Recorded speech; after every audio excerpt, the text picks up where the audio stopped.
ើចៅលុបលួចឆ្មក់បាញ់ប្រហានោះដែនសីមាដែលខ្ញុំតាំងនៅយើងមិនបានចូលដីសត្វត្រូវមិនដេចចោលខុសខើបំពេញរំលោភ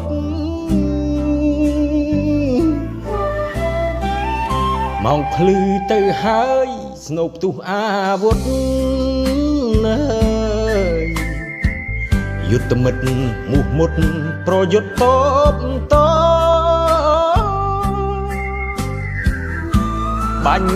ខ្មាំងសត្វត្រូវវិនិច្ឆ័យបាំងក្លបប្រឆាំងចោលមកពួកមិត្តអាប់បលាក់ឈាមខ្ញុំជាខ្មែរខ្ញុំថែដីខ្ញុំហេតុអ្វីបន្លំជារបស់អ្នកមិនតែប៉ុណ្ណោះ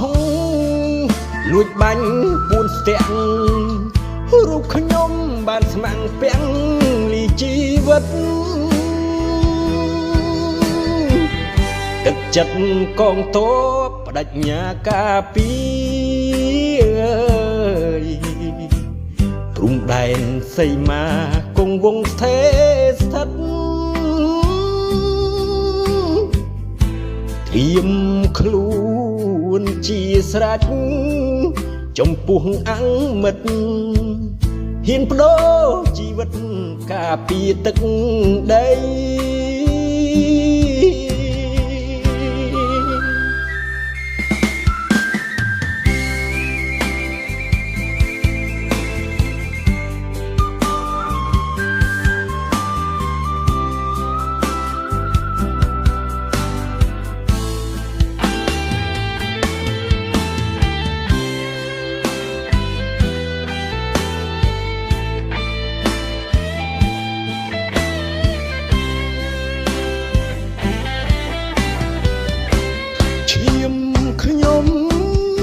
ជាខ្មែរ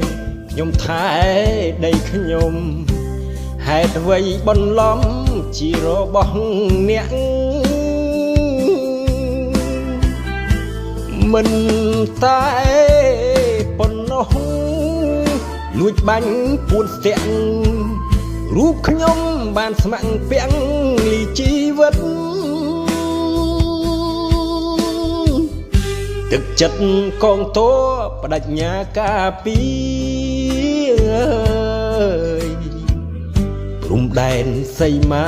គង់វង្សស្ថិតស្ថិតត្រៀមខ្លួនជាស្រេចចំពោះអង្គមិត្តហ៊ានបដូរជីវិតការពារទឹកដី